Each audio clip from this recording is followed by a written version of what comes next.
I'll give you a little bit of that. It's such a big site. No, it's huge. So I'll give you a bit of a tour.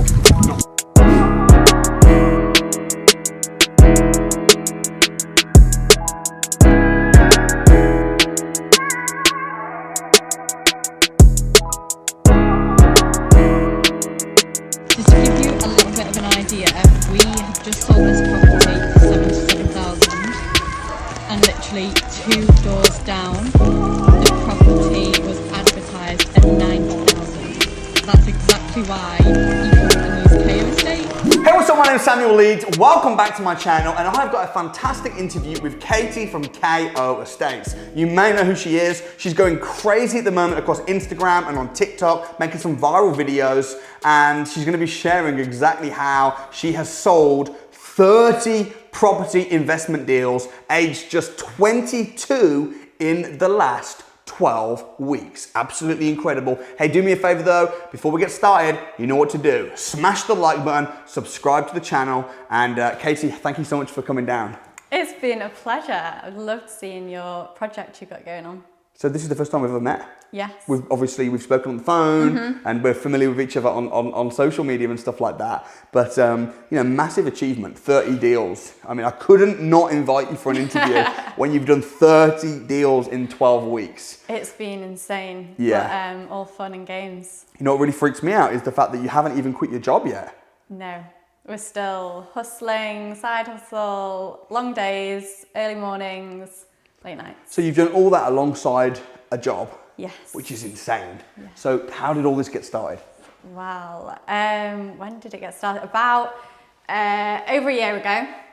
It kind of started as a property blog. I was buying my own house to live in, and while I was doing all the research, I was like, I may as well put this content out on a blog for people to read, and to be honest, there probably wasn't that many people reading it. And it really grew from there. So it was kind of in lockdown, bit bored, didn't have that much to do, so we really started to concentrate more time on it. And the first probably project I worked on was the housing the NHS. So it was the first lockdown, and I saw a need. Basically, there was NHS staff that wanted somewhere to stay in the pandemic, so they weren't bringing all the germs and everything back from the hospital, somewhere they could stay and self-isolate so they can still go to work. And I knew there was a lot of landlords that had empty properties, and they were happy to donate them basically for a good cause. I feel like everyone was really trying to do the bit at the time. So we were really just matchmaking the empty properties and the NHS staff that wanted to help. And then so that's where I really started to grow a network and really build on what I'd built already. Cool. So you saw this need, you saw this situation that was going on with the NHS. How did that then result in you packaging property investments and selling them? What's the link? Yeah, so it was just kind of like the starting point of the journey, and I was like, I'm actually really enjoy this industry, and I know from watching a lot of your videos, you can make a lot of money in property. And there are a lot of creative ways around that you can do it without having money yourself. Yeah. So I then started to grow my social pages, my blog. I was posting on there every week. And then it was really kind of the back end of the year, the start of this year, where I put on a reel, and it was kind of explaining to the audience, this is what we bought it for, this is how much it took to do it all up, and this is what it sold for. And the video kind of just went nuts, and we've got so many views, and so many people then messaging going, oh my God, I want one. Especially a lot of our clients are down south because they see the prices in the north and the higher yields and rate on return, and they were just like, this is insane, a property that would cost $500,000 where I'm from. So it went really popular on social media, and a lot of people were reaching out please help me find one. And then that's where really I started deal sourcing and then looking for properties to then sell on to investors. So we've grown our email lists and growing the platform and moving from there. So KO Estates, it doesn't stand for Knockout Estates. No. It stands for... Katie Orr. Which is your name? Yeah. And the company's your company? Yes. It's solely owned by you? Yeah. Your dad is a property investor, right? Yes. And again, like it's so interesting to see because people will always try and when they see someone winning, they'll try and think of a reason as to why that person's winning and why they're not. Yeah. So your dad's a property investor. I know he's got I don't know how many buy-to-lets, but how many is he a big time investor? He's got about 60. Okay, 60. Oh wow! So he's a big time investor. Yeah. Well, I didn't know he was that big time. Right. So your dad's a property investor. He's killing it. He's got 60 properties. You see this need with the NHS thing going on. You then do a little video, and you just in one of your dad's buy-to-lets. It was bought for this much. The rent is this much. Boom. It goes crazy. You get loads of these southerner investors reaching out to you. At the meantime, you're watching my videos. In fact, your brother is like 17, and he's been watching me since he was 13 or something. Yeah, he was the one that's like sent me the link to all your stuff. I think we were on like holiday and he sent me this link and he was like, check this guy out, he's so cool. So that's where I first saw all your stuff. And obviously I'd been around my parents who had been in it before, but it always seemed to me you needed money to then get into property. Right. But seeing your videos, I was like, hang on, like this is such a creative way around it. There's ways that I can get it into it at a young age without having like big deposits and things myself. So. And ironically, you've now saved up your deposit to buy your own buy-to-let. Yeah. By doing deal sourcing. Yeah. Which is just amazing. So mad congrats. Also, it's good to see your brother now getting in on the business. Yeah. Who I'm gonna give him a shout out, Tom, because he not only did he introduce us together or introduce you to my videos, but he filmed your first video for social media, which went viral. Videographer. Yeah, massively good. So okay, so you when did you first take your first fee off somebody, and tell me the story about that. So it was kind of towards the back end of March. We'd started like really advertising properties from the start of March, and we were growing an email list. I had like an investors club, and through socials we were saying, if you like the type of things we do, sign up for our link and we'll send you our latest deals out. So that's how we were kind of building up a client base, all through social media. Like we didn't do any advertising or anything, and then just kind of grew from there, reached out, and then so people who like the look of the properties will then get in touch, we'll have a conversation, and you can tell pretty quick if they're like serious or not. And obviously all our deals at the moment are tenanted, so we don't like to take people into the properties unless they are really serious about it, because otherwise the tenant is living in that property. You don't want every weekend you having...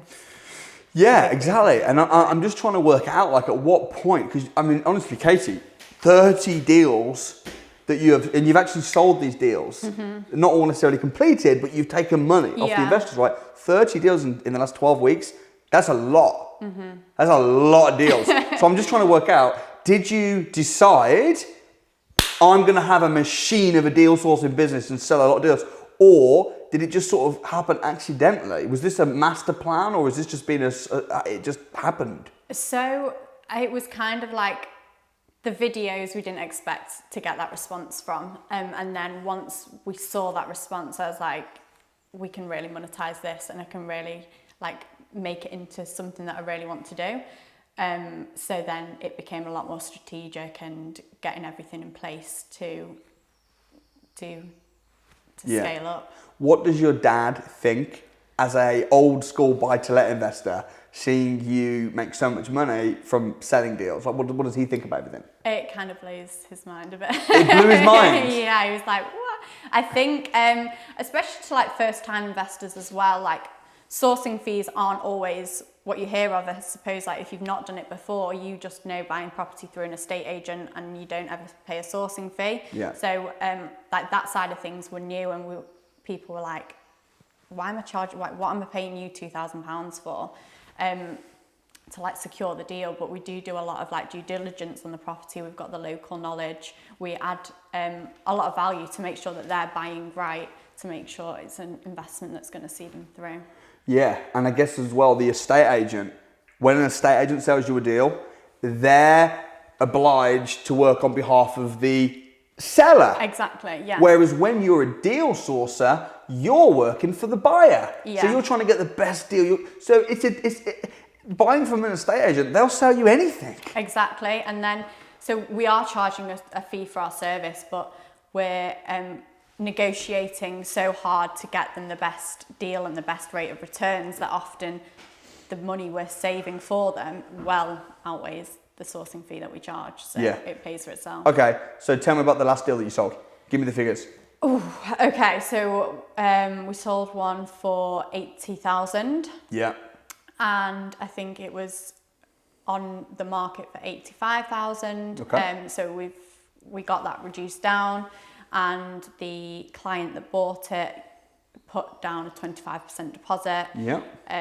So about 20 grand. About 20,000, interest only mortgage, and the rates are quite good at the moment. I think it's like roughly £100 for the mortgage each month. Yep. The rent is £520 a month, so it's kind of like £400 profit. So it's just like a really solid, property. You've knocked £5 off the price. Yeah. You found the letting agent and the this and that. The other. Exactly. It's like a packaged, ready-made. Yeah. There's no work that needs to be done. The tenant's already in place. So as soon as you complete, you're starting to make, like, your rental income's coming in straight away. What's been the biggest struggle? Ooh, like time. Okay.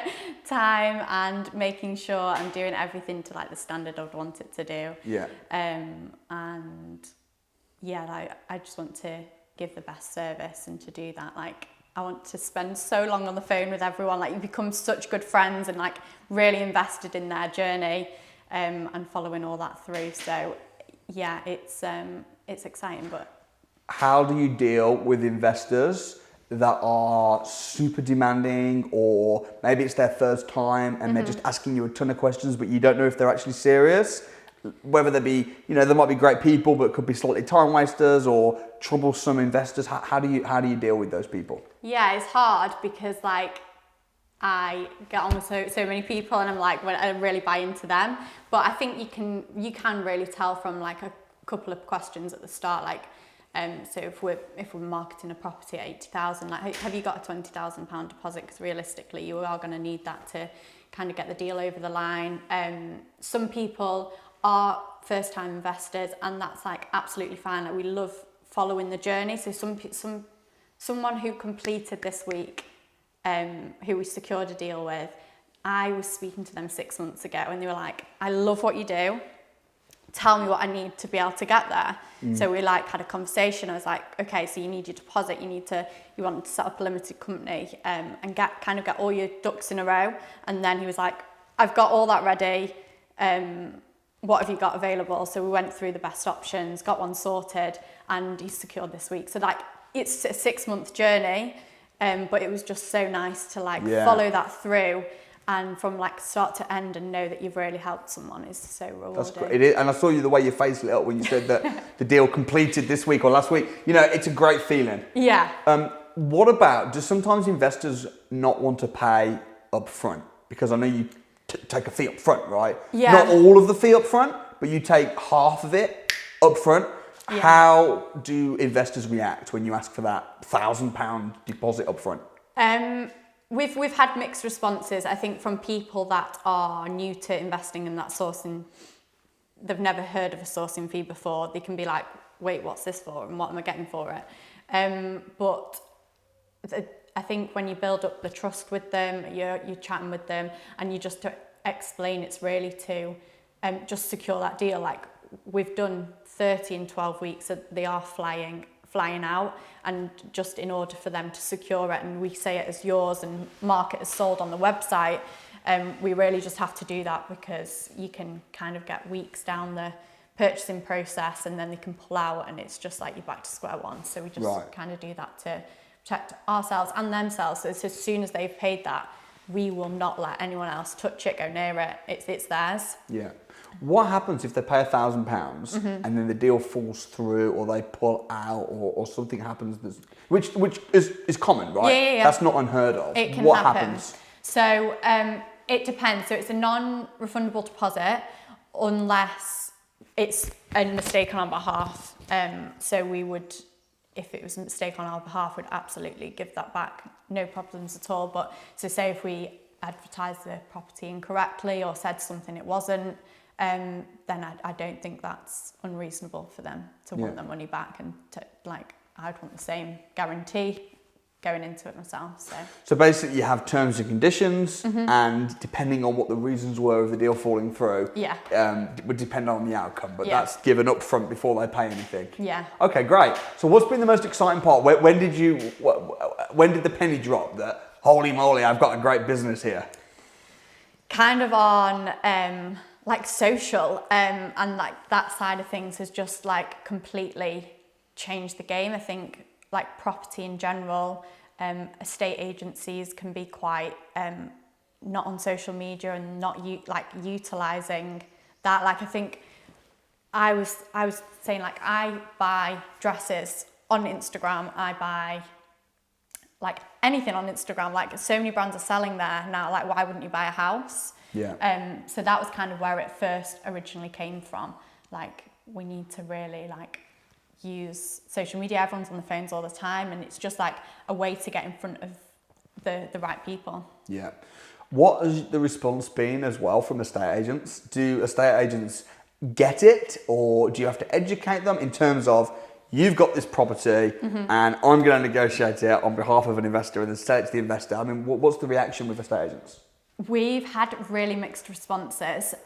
Some absolutely love what we're doing, especially on social and like the advertising side, because they can pay thousands on advertising each year, and we've like not paid a penny, just because like the reach. So some are like, you need to teach us how to do this and like reach more people.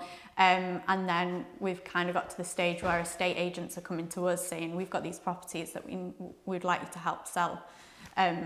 And so it's just like a great way to... I guess estate agents, they might say, a lot, I've had this a million times, you know, oh, you need to show us how you're doing this, but they will never be able to do it because they're getting paid by the seller. Yeah. You can't get paid And by they've the got seller like a and by the buyer. conflict of Exactly, interest. it's a conflict, whereas we're operating for the investor.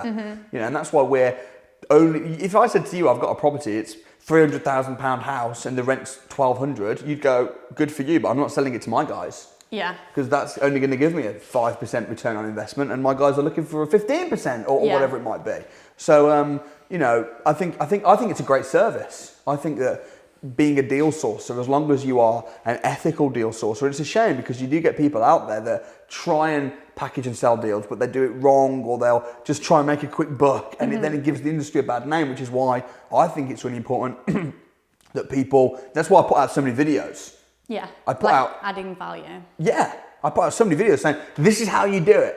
You need to have these insurances. You need to do, and I put out videos trying to train people, have training programs so that people do it the right way rather than just try and make a quick buck. I mean, I don't know what you think about that.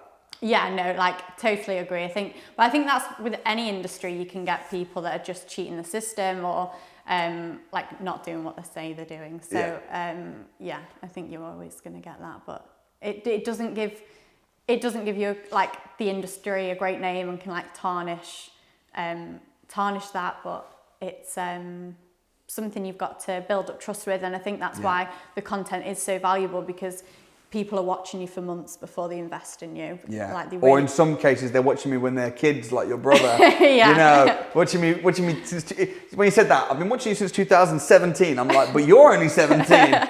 You know. Okay, cool. So the property that you're buying now, your buy-to-let, tell me about it. So it is a 2 up, 2 down in Blackpool. It's it's like one of the properties that we had advertised up for. So like I am buying the deals that we're finding. You advertised it. Did no one buy it? Well, it didn't make it to the website because I bought it. Oh, right. That's the thing. When you're a deal sourcer, you're almost getting paid to view houses. Yeah. Getting paid to find the best deals. Yeah. So you found it looking for yourself, but you didn't put it on the website. Yeah. So Right. I snatched that one up, and so it's going to be around 80,000 mark, again with the £20,000 deposit, and bringing in about £420 a month after mortgage and everything. And are you putting that 20 grand down solely from the money that you've made from sourcing deals for other people? Yeah. What a brilliant way. I know. What a brilliant way. I'm pleased. Okay, so once you've got this buy-to-let, are you planning on building your own portfolio over the years? Is that what you're planning on doing? Yeah, definitely. Want to kind of scale up and grow, and get to a place where that's like financially free and it's all. Yeah, because packaging and selling deals is great money. Yeah. But it's not passive. No. So what you're it's doing? Definitely not. No, passive. it's not. So what you're doing is you're making active income. Yeah. It's not passive, but maybe it's massive, right? Active income, and then you're putting the profits into something that's going to make you a passive income, and then slowly over time you're going to become financially free. Yeah. But I mean, hey, I'm sure a lot of people would trade places with you at 22 years old. You might not be financially free, but being able to make the kinds of money that you are at 22, is absolutely incredible. What do your friends think? Like your friends, school buddies, whatever. Like, what's the reaction been? They think it's really cool. Like, Yeah.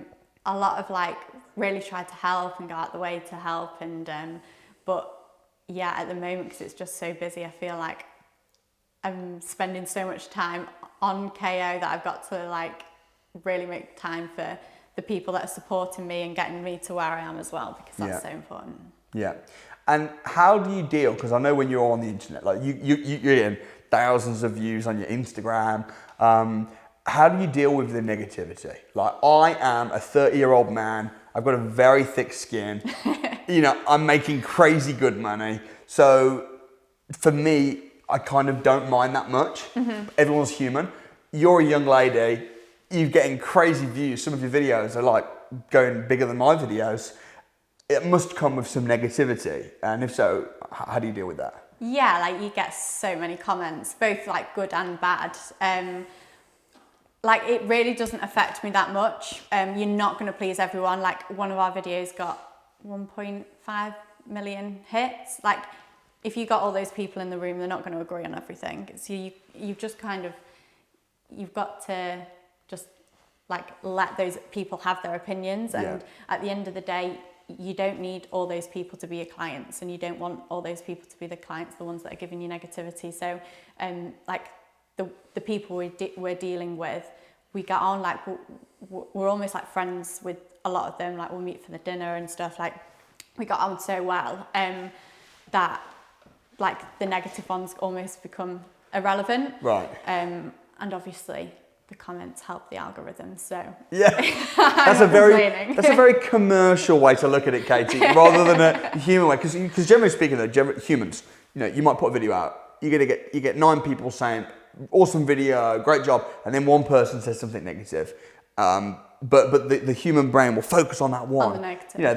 That's most people. But I think it's great that you've got that commercial mindset to be able to say, actually, it doesn't matter. And I think what really matters is what your customers are saying. Yeah. If your customers are happy, and in my case, my staff, I think if my customers, my staff, my family, my church, me, and God, if we're happy, then I'm not really too interested in what anybody else has to say, because I'm not accountable to them. I'm accountable to my customers and my staff. But I don't think social media is for everybody. No, it's definitely not. And I think if you're the type of person that's going to read into all those negative ones, it's not a great place if that's what you're putting out. But I think if you are putting things out, you've got to expect it. And to a degree, yeah. And I also think just generally in business, not just on social media, like you're making great money now doing your property sourcing. But if you're in business and you're making good money, you're going to get people that don't necessarily like it. I mentioned earlier about your dad's got 60 properties. Some people even on this video might say, it's only because her dad's in property that she's... But it's like, well, look, everybody is born into this world with a different set of cards. And what you need to do, you need to take the cards that you've been dealt and you need to deal them the best that you can. Life is 90% what you make it, but 10% how you take what you've already got. And what you've done is you've utilised your situation, but your dad didn't even know what deal sourcing was. Yeah, and like I'm so grateful for the upbringing I have. Both parents have like been like such a big part and like teaching me so much about it. But at the same time, you've still got to be quite resourceful. I wasn't just given like money to go and buy and set up my own portfolio. And so I was resourceful with the knowledge that I had. Yeah, you made the money and now you're investing in it. So I'm super excited to see that. So if someone wants to get in touch with you, if if they want to follow you on Instagram, TikTok, if they want to talk to you about doing business together, whatever it might be, what's the best way to reach out? Definitely check out our social pages. We've got KO Estates on Instagram and TikTok, and koestates.com. Awesome. Our website as well. Great. Hey, congratulations. Keep up the great work. And it's been a real pleasure. And it's been honestly so good to see you winning. Oh, thank you. You too. You know, awesome. Hey, guys, I hope you enjoyed that interview with Katie from KO Estates. Absolutely smashing it. 22 years old. Let me ask you a question. What is your excuse? Property is an incredible asset. If you learn how to find good deals, then you find investors, marry the two together. There's no reason why you can't start making quick, good income and then use that to invest into property yourself and build your own portfolio. If you want to learn more about how to learn these skills, of course you can subscribe to the YouTube channel where I put out a YouTube video every single day, and you can subscribe up here. Also, if you want to come and meet me in person, you want to come down to some of our free training, you can do that. I'll leave a link up here. Don't forget to watch more videos, and I look forward to seeing you guys next time.